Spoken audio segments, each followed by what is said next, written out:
Markhor Pakistan का कौमी जानवर है। आईएसआई का सरकारी निशान मारखोर रखने की दो बड़ी वजूहात हो सकती हैं। एक तो ये पाकिस्तान का कौमी जानवर है, दूसरा आईएसआई का काम ही यही है कि पाकिस्तानी और मुसलमानों के भेस में छुपे सांप पकड़ना। ये सांप अपने बिलों में छुपे रहते हैं और इनके बिलों में इनके रवाबित कई गैर मुल्की जहरीले नागों से होते हैं जिनकी ये पूजा करते हैं। ऐसे तमाम सांपों के दिल दहल जाते हैं जब ये मारखोर को देखते हैं। इसीलिए ये कहते हैं कि अगर हमें कुछ हुआ तो इसका जिम्मेदार मारखोर यानी आईएसआई होगी। वीडियो को मजीद बढ़ाने से पहले आपसे रिक्वेस्ट है कि वाईटी उर्दू को सब्सक्राइब करें और साथ दिए गए बेल के आइकन को जरूर दबाएं ताकि आने वाली हर नई वीडियो आपको वक्त पर मुयसर आ सके। वीडियो मुकम्मल देखने के बाद कमेंट सेक्शन में अपनी राय का भी इजहार जरूर कीजिएगा। एक दफा का जिक्र है कि एक बस्ती के करीब पहाड़ पर एक मारखोर रहता था। इस मारखोर ने वो पहाड़ इसलिए चुना था क्योंकि उस पहाड़ पर बहुत से छोटे बड़े जहरीले सांप रहते थे जो अपनी खबीस हरकतों से दूसरे जंगली जानवरों और इंसानों को तंग करते रहते थे। जैसा कि आप जानते हैं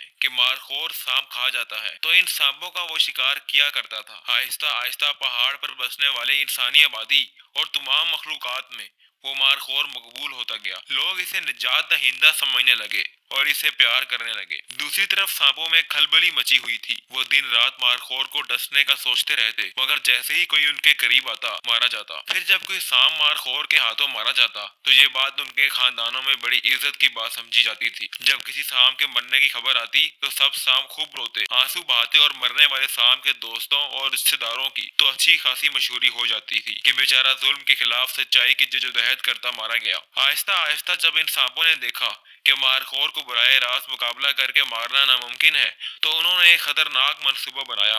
एक मारखोर अब हर सांप के पीछे तो नहीं जा सकता था। उन्होंने सोचा कि वो एक सांप को मारखोर के सामने भगाएंगे। जब वो इसका पीछा करेगा, इतने में दूसरे सांप इंसानी बस्ती में दाखिल होकर इंसानों को तंग किया करेंगे और ऐसा ही हुआ। अब मारखोर की मौजूदगी के बावजूद इंसानी हस्ती और दूसरी मासूम जंगली मखलूकात में से रोज कोई न कोई सांप के काटने से मरने लगा। लोगों में सख्त गम और गुस्सा पाया जाने लगा। कोई कहता कि मारखोर को मार दो, ख्वामुखा ये यहाँ रह रहा है, इसके रहने का क्या फायदा जब ये कुछ कर नहीं सकता। कोई कहता कि इसको ज़िबा कर दो, इसके सींग बेच देंगे। जंगली जानवर भी ये बहुत परेशान थे कि आखिर ऐसा क्या हुआ कि हमारा प्यारा मारखोर इन सांपों को देख नहीं पा रहा। ऐसे में कुछ बर्फानी लूमड़ियां जो मारखोर का गोश्त खाने के ख्वाब देखती थी और हमेशा नाकाम रहती थी, मैदान में आ गई। उन्होंने मारखोर के खिलाफ पूरी मुहिम ही चला डाली। हर तरफ शोर मचने लगा कि मारखोर का क्या फायदा। मारखोर बेचारा दिन रात मेहनत से अपने काम पर लगा रहता।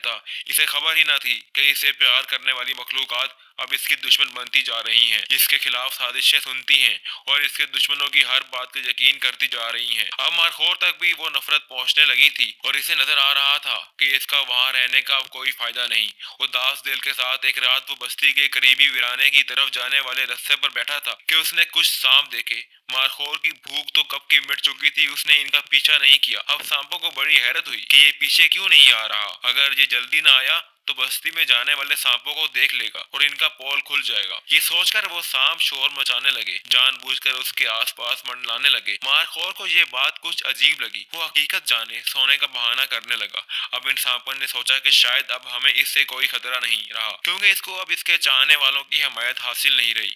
तो उन्होंने इस पर आवाजें कसना शुरू कर दी और खुशी से नाचने लगे। नाचते नाचते दूसरे सांप भी इनके करीब जमा होना शुरू हो गए और कुछ सांप मौके गनीमत जानते हुए बस्ती में दाखिल होने लगे। जिन्हें मारखोर ने देख लिया, अब उसकी समझ में सारी बात आ गई। उसने निहायत फुर्ती से करीबी सांपों को खत्म किया और बस्ती में दाखिल होने की कोशिश करने वाले सांपों की गर्दन दबोच ली। कहा जाता है कि उस रात सैकड़ों सांप मारे गए और बर्फानी लुमड़ियां जो मारखोर के मरने के इंतजार में रालें टपका रही थी, फिर से भूखी रह गई। सुना है कि आज भी उस इलाके में सांप इन मरने वाले सांपों की याद में मोमबत्तियां जलाते हैं और लुमड़ियां दूसरी तमाम मखलूकात में खूब बन ठन बाल कटाकर जाती हैं और मारखोर के खिलाफ बातें करती हैं और इस रात वाले वाक़े को मारखोर की हैवानियत, जुल्म और दरिंदगी बताती हैं। कुछ इनका यकीन कर लेते हैं और कुछ इन्हें मारकर भगा देते हैं। लेकिन सांप आज भी जब अपने घरों से निकलते हैं तो वसीयत करके निकलते हैं कि अगर मुझे कुछ हुआ तो इसके जिम्मेदार सिर्फ और सिर्फ मारखोर होगा। अगर आपको ये इन्फॉर्मेटिव वीडियो पसंद आई तो वाईटी उर्दू को सब्सक्राइब करें और वीडियो को जरूर लाइक और शेयर करें। अल्लाह हाफिज।